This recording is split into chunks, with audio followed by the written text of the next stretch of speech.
Okay, welcome back. We're up to, I believe, part 4 of my Dresden build and what I've been up to.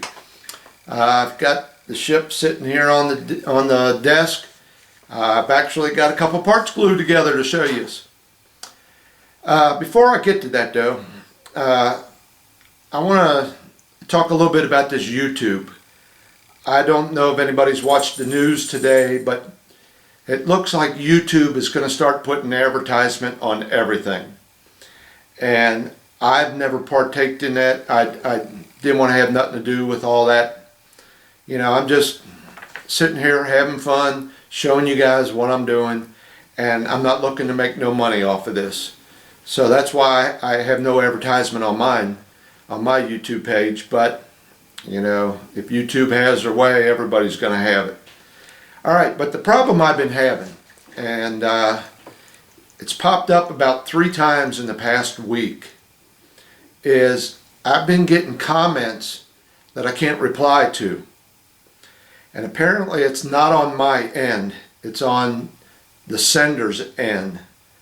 You got to get into your Google Plus account and change a setting so that the reply button will show up. Now, I know there's a way I could get around it. I could probably go to his YouTube channel and send him a message, but I'm not going to go through all this. I got enough to do without having to do that. Because if it's happening to me, it's happening to whoever else you're sending a message to, and you're not getting a reply. But I just want to let these guys know I'm not ignoring them. It's just that you got your settings wrong, and I can't reply to you because there's no reply button. And the way I found that out is I was on YouTube and I typed in no reply button, and it shows you how to take care of that problem.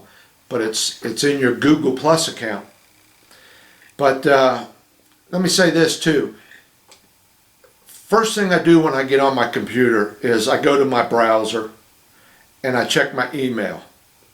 Now YouTube usually sends me an email message letting me know I've got a comment. But you can't read the whole comment. It might only give you the first line or two, and that's it. You can't read the whole thing. So then I switch over to my YouTube page and push a few buttons, and I get to my comment section. Well, one guy sent me a message, and it showed up in my email, but it never made it to my YouTube page.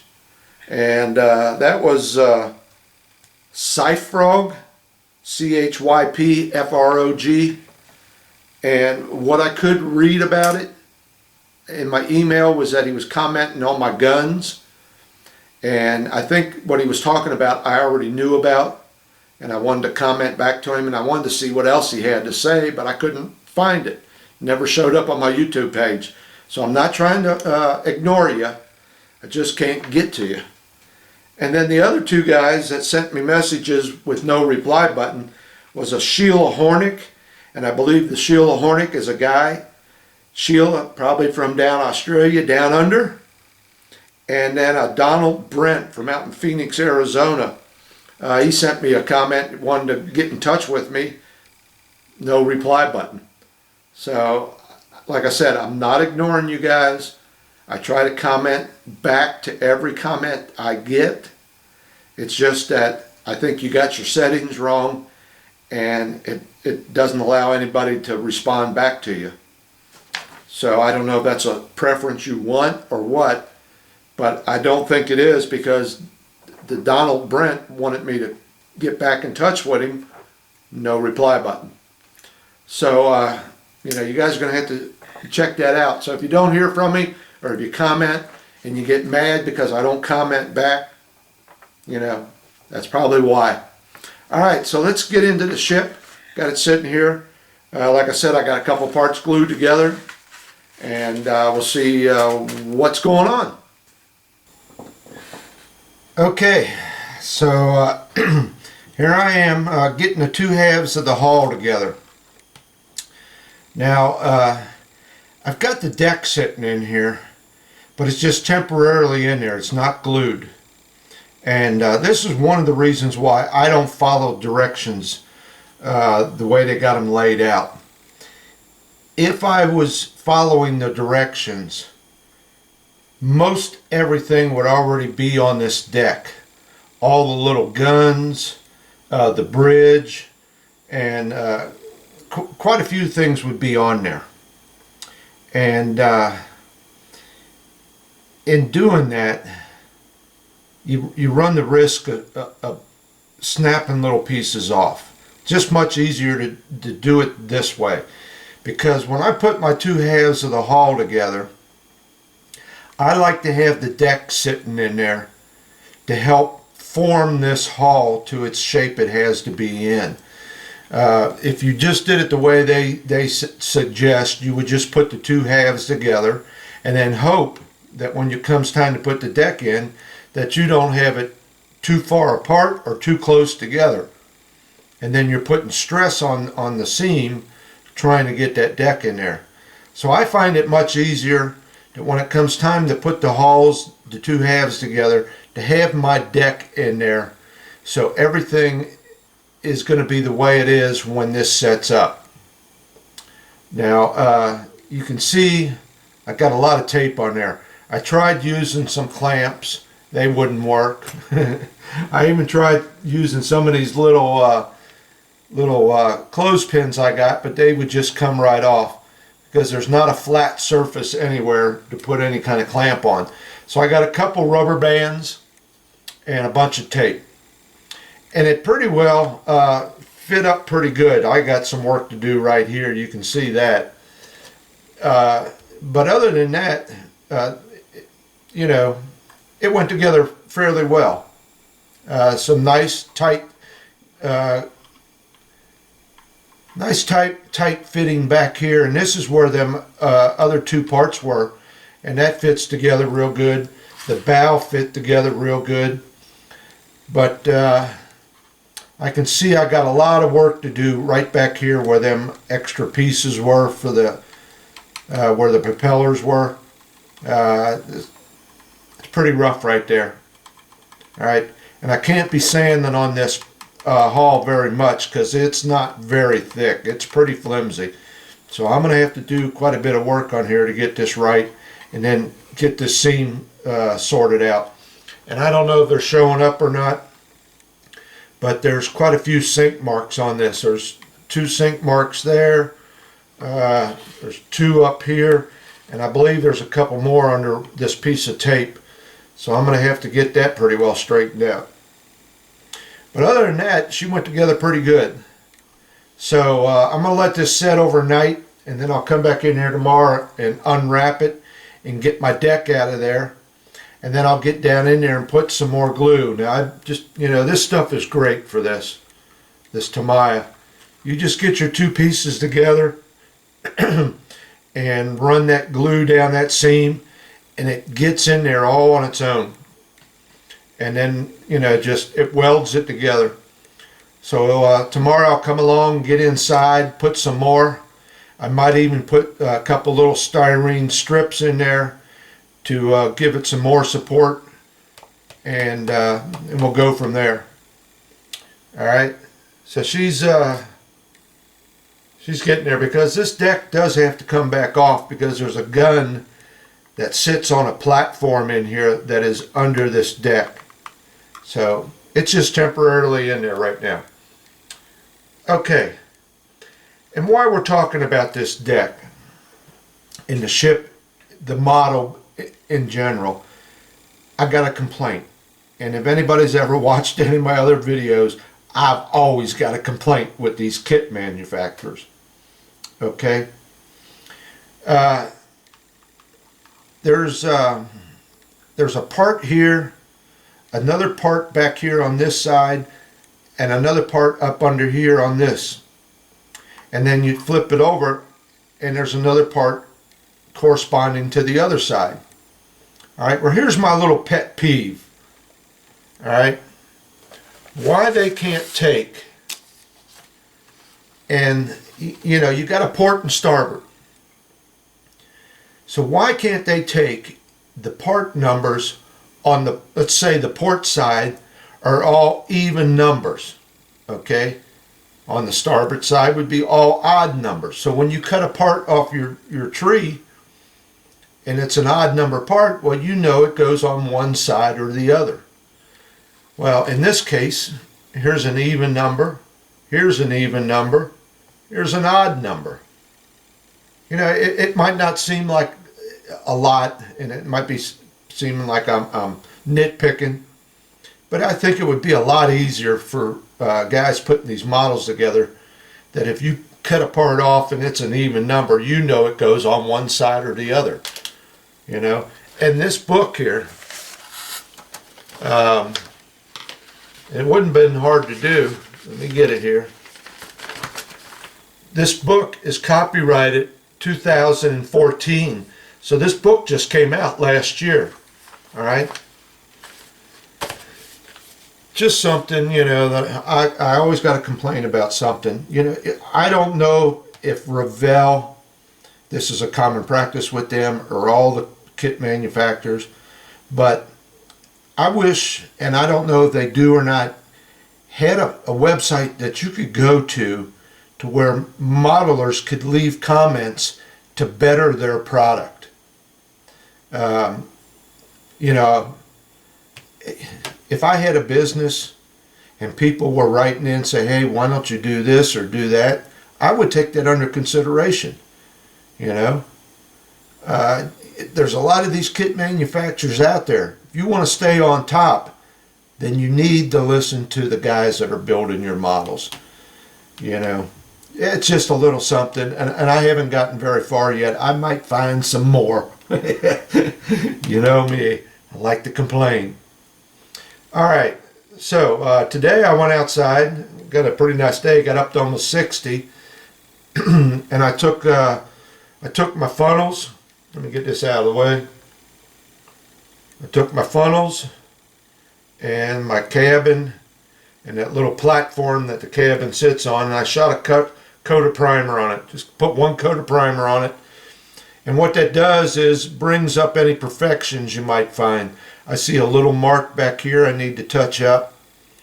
My seam line looks real good, but I can see a couple little things that I need to go over and touch up yet. But here she is. And she's looking pretty good. I can see I got some work to do on the roof yet. Well, I thought she came out pretty good, pretty nice. All right. And then here's the platform. And I can see there's I think that's an injection pin mark right there in the center. I did touch it up, but I can see it needs to be touched up some more. And that's what a coat of primer will do for you. It will show you that stuff. Now listen, for all the diehards out there, I know that on the front of this here, there should be 2 windows right there. Well, I only got 1, so shoot me, okay? You know, I don't think that I even have the right number of slots in here, okay? But I got them. You know, I'm representing what was there on the real ship. I don't know if the proper number of slots is there or not, but I also don't think that Revell had the proper number of windows molded into the plastic up here. All right. Now, I would imagine if you bought that Edarts photo etch, they might have it correct. I don't know. I would have to get on the website and look, because they got some good pictures of it. But, you know, I don't go for 100% accurate. I go for what I got and how I can improve on it a little bit. All right. Now the funnels, my seams came out real good, but they got these ribs. I think the seam's right there. All right. If I can hold that right. I think the seam is right here. Seam came out real nice on all of them. And I didn't use no putty. But wherever these little ribs are, I can see I got a little bit of touch up to do on them. And another thing I did is I went along on the side of this this deck work here, there are some small windows. Let me see if I can get my pointer on one of them. Right there is one. Back here, I think, is another one. Yep, right back there. One side had 2. I think the other side's got 3. And I went ahead and cut them open. Now, what I do is I just take the smallest drill bit I got, because those are pretty small windows. Smallest drill bit I got that would fit in there in between the frame, drilled a hole, and then I just took my little knife and painstakingly sat there and chipped away until I had a window. And back here I got 2 more pieces that need to be glued on. Let me see where they go. Right back here underneath this tape on either side. And it looks like they got a bunch of windows. Alright. Looks like there's 1, 2, 3, 5 on each one. Alright. And here's the other side. So I got to get them all cut open. And I don't know if those are doors or what. I'm going to have to look at the pictures of the ship again. I can't believe they would have all them doors lined up. It looks like that's a hatch right here. And then these are just windows in there. I don't know. I'm going to have to get on the internet and look at my pictures again. But it looks like I got about 10 windows I have to open up. And then this 2 sections here, I'm going to cut this off because I got photo etch for this. And that'll make it much easier for me to work on this. That's why I haven't glued these on yet. So that's pretty much where I'm at. So I'm gonna, like I said, I'm gonna let this set overnight. And while I'm waiting on this to set up, I'm gonna work on this stuff right here again a little bit more. And then I'll come back tomorrow, unmask that, and like I said, get some more glue down on the inside and do what I got to do to beef up that hull. And I think we'll put that on the behind this clip. I've been doing these videos a little differently. Been shooting stuff as I'm going along and then trying to piece videos together so it makes sense to everybody. Alright. So that's where I'm at.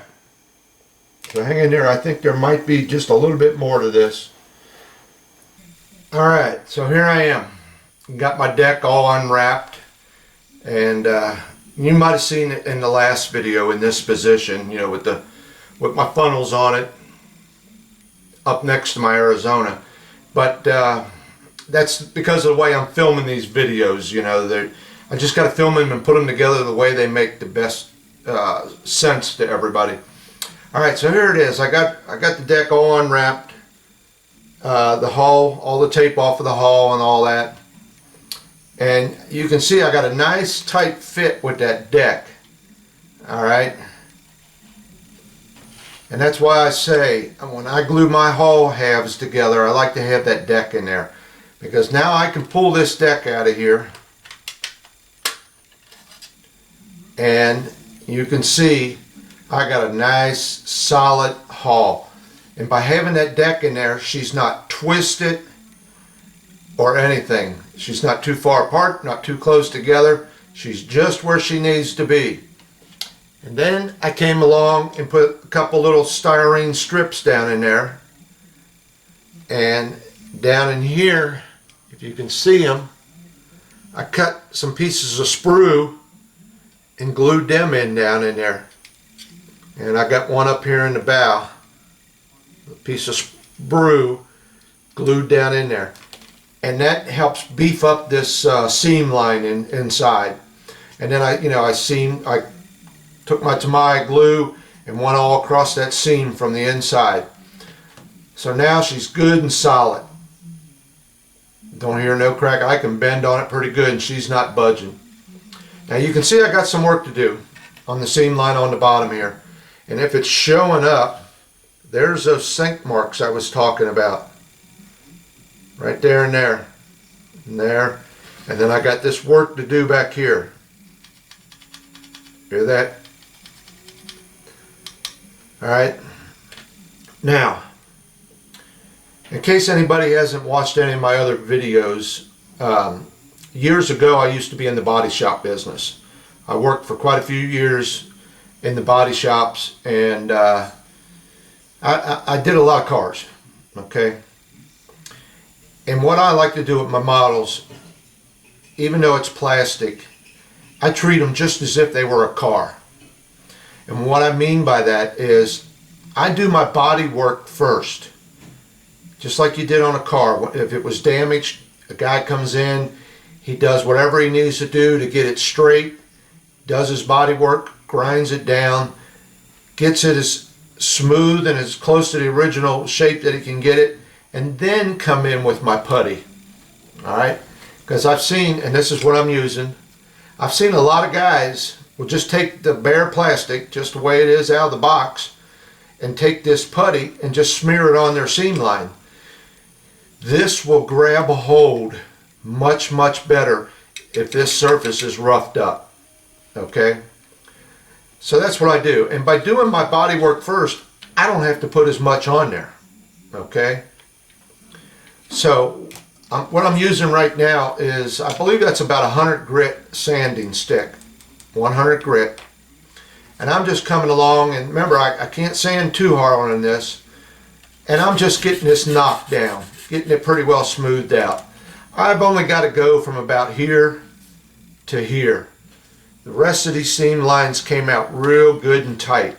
They're just going to take a little bit of fine sanding to get them to disappear. But I got to work on this area in here and these here. So I'm going to sand a little bit more, get these a little closer to where they should be, matching up, and then I will come along, I will put a coat of this putty on there. And then I will come back along, it's about, I probably use this 100 grit again, and that's pretty rough. It's going to leave some scratch marks in that putty. But I'll get it knocked down. And then once I get that where I want it, I will come along again and put a real thin skim coat of this putty on there, and then go to a finer sanding stick and smooth that out. Then I will come along and put a coat of primer on it and see where I'm at. So like I said, I like, I treat this just as if it was an automobile. Same type of body work, same process. All right, this section here, my deck. I finished up on them little windows I had to do. You can see them. I cut all them little windows out back there. This side I think had 3 of them on it. Got them all cut out back here again. And then this side only had 2 on it. So I got those all taken care of. And I took off my steps that were on the side there.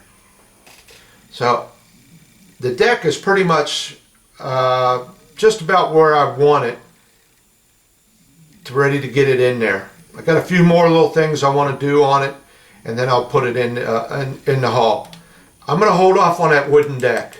That's kind of probably be one of the last things I do. I want to get this deck primered and paint it first, as much as I can, because I probably will have to do a little seam work along the edge. We'll see. Hopefully I don't have much. Excuse me. So I don't want to be taping off this deck, and then trying to primer it. So I'm going to hold off on that wood deck until one of the last things I do. And I've been working on the deck guns, and I'll show you that in the next video. And a couple other things that go on this deck. I've been working on them, trying to get them all done. And then I will put this in there, and then I'll wrap some more rubber bands around it to get it pulled up nice and tight. And then I'll finish putting on my deck pieces. Alright? Pretty much just the same way they do when they launch them. They'll launch it like this, and then they'll send it to another dock, and then they'll fit out the deck. And that's the way I'm going to do it. One problem I had, and I was looking at it, here's the directions. Remember, I got a gun. Let me get my pointer. Lost my pointer. Remember, I got a gun that sticks out through this side here. All right, and it sits on a platform. I gotta glue in a platform in here for that gun to sit in, and then this deck will sit on top of that platform in there. Problem I got, this deck right here has to slide under these two little pieces. So the deck just doesn't fit in there. You got to put it in and slide it forward to get underneath that. Well, now the directions here, and here's them platforms right here that gun sits on, sticks out that hole. If you look at these directions, it looks like they want you to take this piece of deck and glue it onto the side of the hull and then put your deck on top of it. All right, so here's one of them right here, and you kind of can tell where it goes because it's got a slight bevel to it there. Okay, well, when I came over here to the hull, there's no indication where this actually goes. You can get close because of that little bevel in it, but it has to be sitting in there low enough for that deck to sit right on top of it. And how far frontwards or backwards it goes, I don't know, because it's almost winding up right on a porthole. And I thought, boy, that's going to be tough because, you know, there's no indication on the side of this hull where this goes. So I flipped over my deck, and guess what? There's the indicator marks right here. 3 of them for each one. And that fits right on there like that.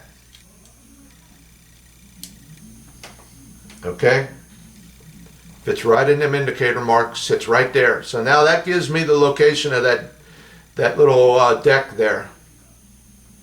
The only problem is, because you have to slide this underneath that little lip, boy, that's going to be a bite. I think it can be done. I might have to pry this apart a little bit, but I think I can get it in there like that. I'm going to give it a shot. This is the way I'm going to do it, because that way I know I got it at the right height for that deck to sit on it. So I'm going to have to take care of this first, get my gun in there.